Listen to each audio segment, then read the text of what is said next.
सबसे पहले सभी को राम राम।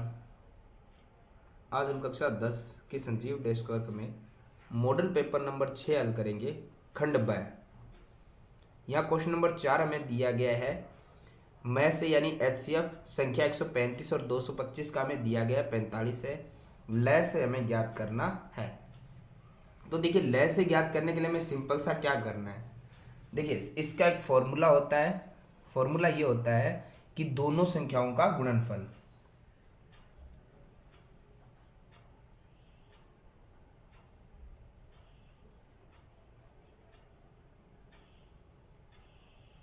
बराबर मैं से गुणा में लय से।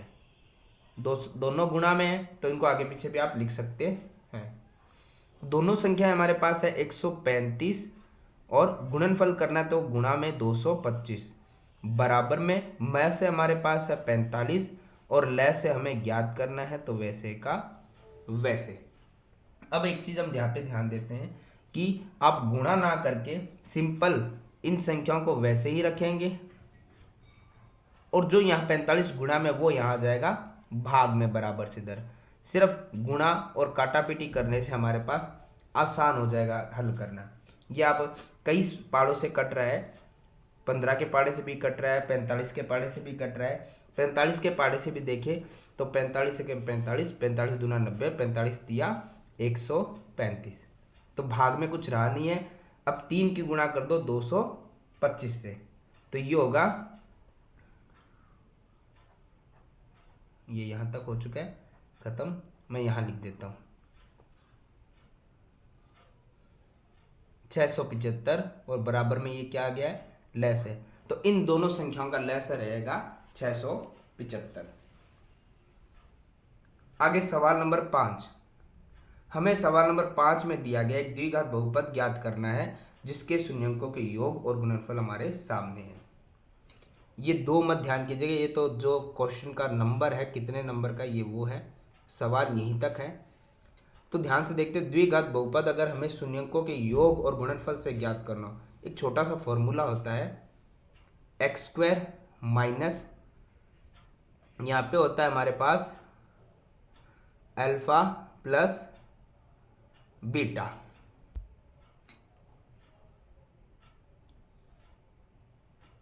ब्रैकेट में रख सकते हैं, साथ में होगा यहाँ पे एक्स और फिर यहाँ पे प्लस, और उसके बाद में आता है जो हमारे गुणनफल होते हैं, यानी कि जो अल्फा और बीटा उसका गुणनफल बराबर में क्या रहता है, 0। तो ध्यान से देखते हैं, X square as it is रहेगा फॉर्मूले की तरह। अब यहाँ योग आ रहा है, दोनों जो हमारे शून्यक है उनका योग, प्लस यानी योग। तो योग कितना आ रहा था, योग और गुणनफल क्रमश है, तो योग पहले वाला है a, तो हम योग की जगह a लिख देंगे, बाकी x प्लस गुणनफल की जगह आ रहा है 1/a बराबर में 0। तो हम देखते हैं ध्यान से, इसके बट्टे में अगर कुछ है तो इनके बट्टे में भी हमें एक एक लगाना पड़ेगा और तीनों का क्या लेना पड़ेगा, एलसीएम। एक एक और एक का एलसीएम आएगा a। एक का a में भाग लगाएंगे तो आएगा a, और एक की गुणा एक्स स्क्वायर से करेंगे तो आएगा ए एक्स स्क्वायर, माइनस एक की गुणा ए से करेंगे तो ए आएगा, और ए की गुणा ए और एक्स से करेंगे तो आएगा, ए की गुणा ए से करने पे ए स्क्वायर हो गया और एक्स वैसे का वैसे, फिर प्लस ए की गुणा ए से एक बार और एक की गुणा एक से करने पे आएगा एक बराबर में 0। ऊपर हमारे पास है ए एक्स स्क्वायर माइनस ए स्क्वायर एक्स प्लस 1 बराबर, ये a जो यहाँ भाग में है वो बराबर से इधर 0 के साथ क्या जाएगा, गुणा में, यानी कि a की गुणा जब 0 से करेंगे तो वो भी क्या हो जाएगा, 0। तो हमारा बहुपद क्या बना, बहुपद बना a x square minus A square x plus 1। ये होता है हमारा सवाल कंप्लीट। आगे सवाल नंबर 6। सवाल नंबर 6 को थोड़ा ध्यान से समझेंगे हम, क्योंकि यहाँ पे दी गई है समीकरण, एक तो ये वाली और एक ये वाली, दोनों को हल करना और केवल y का मान हमें ज्ञात करना है। तो ध्यान से देखेंगे, समीकरण 2 हमारे पास, एक ये रही x प्लस वाई बराबर 2xy। ध्यान से हम देखते हैं कि ये xy तो ठीक है, हम y को इधर रख के बाकी को दूसरी तरफ भेज सकते हैं, लेकिन यहाँ पर भी xy आ रहे हैं, तो हम क्या करेंगे, जो हमारे पास एक्स्ट्रा xy है उसका हम दोनों पक्षों में क्या कर देंगे, भाग लगाएंगे। तो लिख देंगे हम दोनों तरफ, और वैसे भी दोनों तरफ हम बराबर कुछ भी कर सकते हैं, तो दोनों तरफ, और उसी का कर रहे हैं जो एक्स्ट्रा हमारे पास है, एक्स वाई का भाग लगाने पर, तो x के बट्टे में भी एक्स वाई आएगा, प्लस y के बट्टे में भी एक्स वाई आएगा, और 2xy बट्टे में भी एक्स वाई आएगा।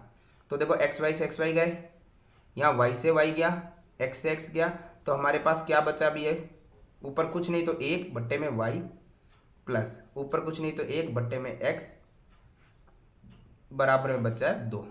ये हमारी समीकरण नंबर हो गई 1। समीकरण 2 हमें दी गई है पहले से, 1 बट्टा एक्स प्लस 2y बराबर 10। ये हमारी समीकरण नंबर 2 है। तो हम क्या करेंगे, समीकरण 1 में से 2 को घटा देंगे। सिंपल, समीकरण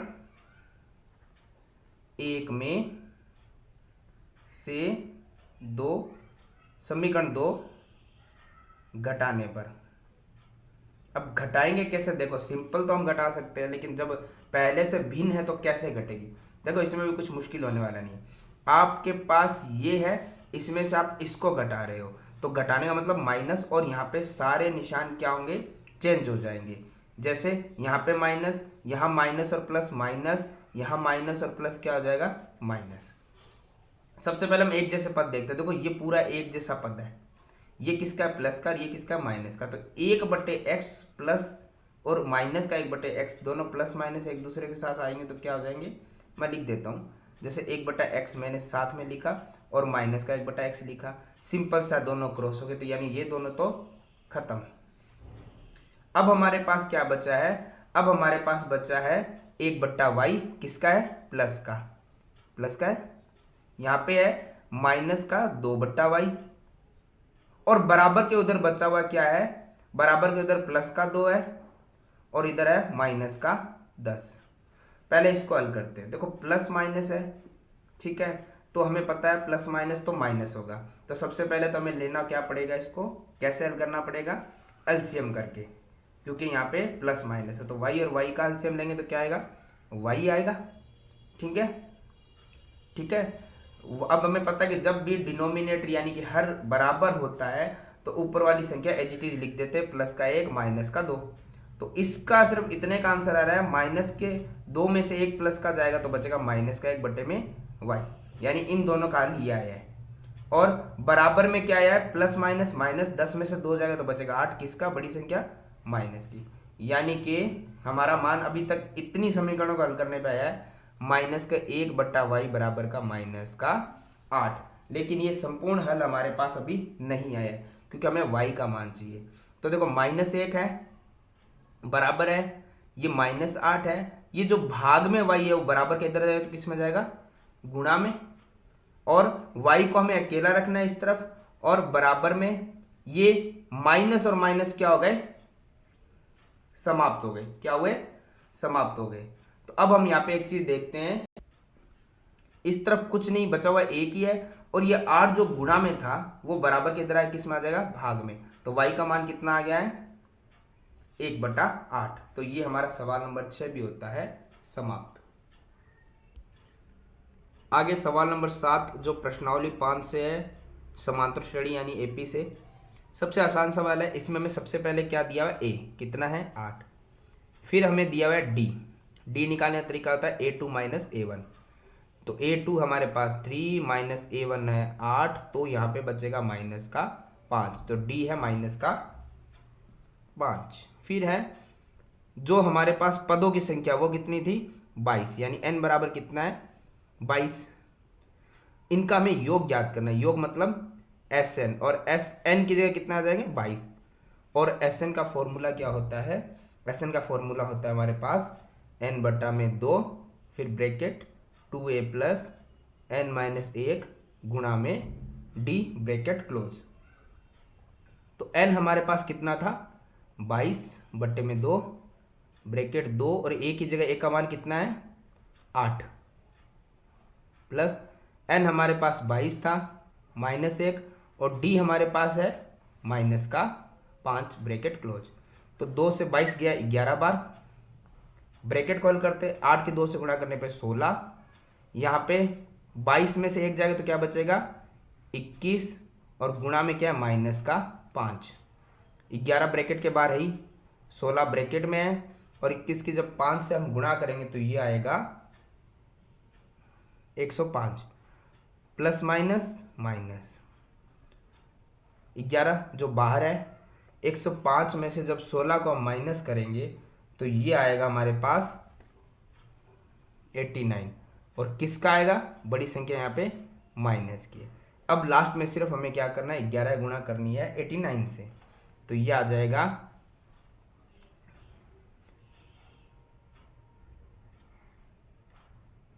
979, ठीक है, और बड़ी संख्या माइनस की। तो हमें यहाँ पे पूछा गया था उन 22 पदों का योग, तो 22 पदों का योग है माइनस का 979। यही होता है हमारा सवाल नंबर 7 भी कंप्लीट।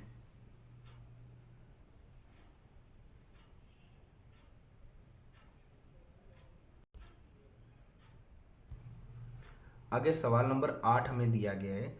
एक हमारे सामने आकृति है, लेकिन उसमें हमें कोण ए बी सी दिया गया 90 डिग्री है। कोण ए बी सी, ये वाला पूरा बी जो कोण आपको दिख रहा है, देखो बीच वाले पे कोण बनता है हमेशा, तो ये बी 90 डिग्री का है। बाद में इस पे क्या किया गया है, लंब डाला गया है बी डी जो ए सी भुजा पे, और लंब की वजह से ये भी कितने डिग्री में कटेगा 90 में ही कटेगा।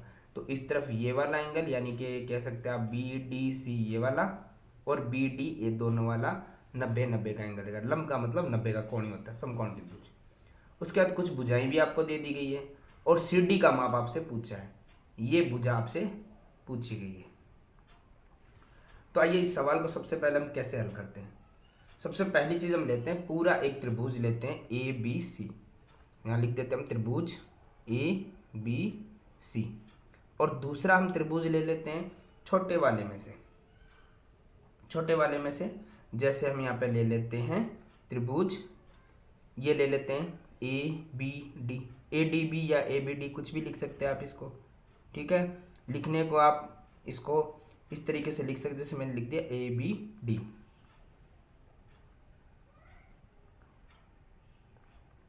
सबसे पहले समझ आया, आपको पूरा त्रिभुज लेना है एबीसी, और उसके साथ में या तो इधर वाला या इधर वाला एक त्रिभुज ले लीजिए। मैंने ये लिया ए बी डी।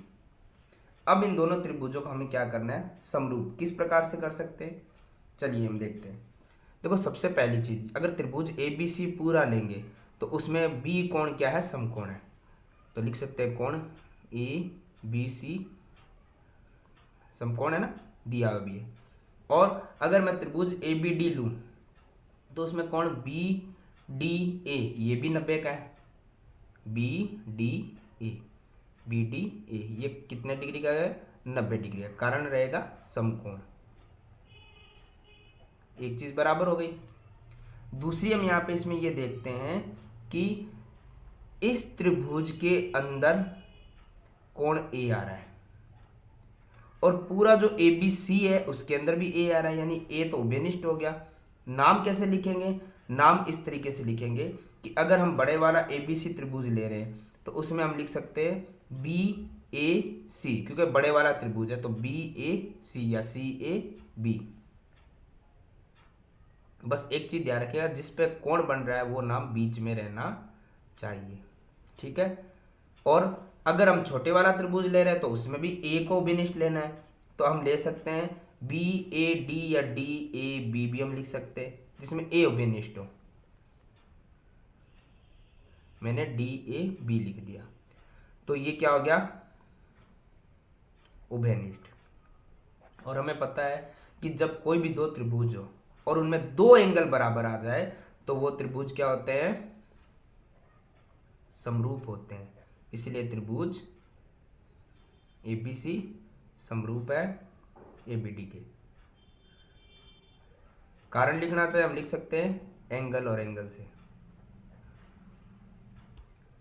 इसके बाद हम देखते हैं, अब हम लेते हैं, हमने पिछली बार क्या लिया था पूरे त्रिभुज के साथ ये वाला छोटे वाला त्रिभुज लिया था। जैसे मैंने कहा था आप इधर वाला भाग भी ले सकते थे, इधर वाला भी ले सकते थे। आपने जो भी ले लिया है, अब उसके विपरीत वाला जो भाग आपका रहा हुआ है, जैसे मैंने ये छोटे वाला भाग ले लिया था, अब मुझे बड़े वाले त्रिभुज के साथ इधर वाले भाग को लेना है। बड़े वाला त्रिभुज दोबारा हम लिखेंगे, ये एक बार हो गया था, अब सेकंड टाइम। त्रिभुज एबीसी तो है ही, वह पहले हमने लिया था ये वाला छोटे वाला भाग, अब हम लेंगे ये वाला भाग। ठीक है, तो इसमें आप लिख सकते हैं, जैसे मान लो बी डी सी, ये वाला त्रिभुज हो गया, कैसे भी आप नाम लिख सकते हैं, तो त्रिभुज हो गया बी डी सी में। और ये जैसे मैंने पहले बोल दिया था कि आप बड़े वाले त्रिभुज के साथ एक बार इसको और बड़े वाले के साथ एक बार इसको लेंगे। तो अब हम क्या करते हैं, सेम वही देखते हैं कि क्या क्या हमें कुछ कॉमन फैक्टर्स मिल रहे हैं। जैसे बड़े वाला त्रिभुज है तो पहला तो वही लेंगे हम, ए बी सी समकोण है, और इस वाले त्रिभुज में बी डी सी ये वाला समकोण है। कारण पता चल गया आपको। दूसरा हम देखते हैं कि बड़े वाले त्रिभुज ए बी सी में भी सी आ रहा है।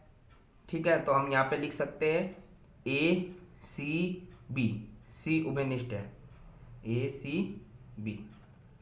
इस छोटे वाले त्रिभुज में भी सी आ रहा है, तो हम लिख सकते हैं बी सी डी उभयनिष्ठ। जैसे मैंने पहले ही बताया था कि जो कोण बन रहा है उसका नाम बीच में आएगा। ठीक है, तो यहां पर भी हम देख रहे हैं, इसीलिए क्या हो गया, ये त्रिभुज जो हमारे थे एबीसी समरूप है त्रिभुज बीडीसी के। इसका भी हम कारण लिखेंगे तो वही लिखेंगे एंगल एंगल से। ठीक है, अब हम ध्यान से देखते हैं, हमने दो प्रकार से त्रिभुज लिए। एक बार त्रिभुज एबीसी के समरूप ये एबीडी हुआ, एक बार एबीसी के समरूप बीडीसी हुआ। तो कहने का मतलब समीकरण 1 और 2 बना सकते हैं हम। समीकरण 1 और 2 के अनुसार एक ही चीज हमें दिखाई दे रही है कि ये वाला त्रिभुज भी एबीसी के समरूप है, ये वाला त्रिभुज भी एबीसी के समरूप है, मतलब ये दोनों एक दूसरे क्या है, समरूप। त्रिभुज एबीडी ये वाला, और दूसरा त्रिभुज बीडीसी एक दूसरे क्या है, समरूप। देखो दोबारा समझ लेते हैं, जब आपको पता है ये इसका भाई है, ये तो वही है, इसका भी एक और भाई है, तो ये दोनों एक दूसरे क्या हो गए, भाई भाई, दोनों क्या हो गए, एक दूसरे के समरूप। अब अगर ये पूरे दोनों त्रिभुज ए बी डी ये वाला छोटे वाला और बी डी सी ये वाला छोटे वाला, दोनों अगर एक आकृति एक दूसरे के समरूप है, तो हमें एक चीज पता है कि उनके संगत भुजाएं क्या होती है, समानुपाती होती है। और हम वही भुजाएं लेंगे जो दी गई है या पूछी जा रही है। तो इसके अंदर हमें एक भुजा दी गई है एडी, एबीडी में, एबीडी में, तो एक भुजा एडी दी गई है और दूसरी भुजा में दी गई है बीडी। तो जो भुजा दी गई है जिसका हमें ना पूछा गया ना दिया गया, उसको लेने से हमें कोई भी फायदा नहीं है। फिर हम लेते हैं दूसरी वाली आकृति, समरूप है तो इसकी भुजाएं भी समानुपाती होंगी। ठीक है, तो बराबर में अब हम देखते हैं इस वाले त्रिभुज में ये भुजा तो कॉमन आ ही रही है जो दी हुई है, क्योंकि बीडी त्रिभुज एबीडी में भी थी और बीडीसी में भी है, तो ये हमने ले ली बीडी। और एक इसमें हमसे पूछी जा रही है, दी हुई कोई नहीं है, तो हम लिख देते हैं कौन सी, सी डी, जो हमसे पूछी जा रही है। तो एडी का माप कितना था हमारे पास, 4 सेमी। बीडी का माप कितना था, 8 सेमी।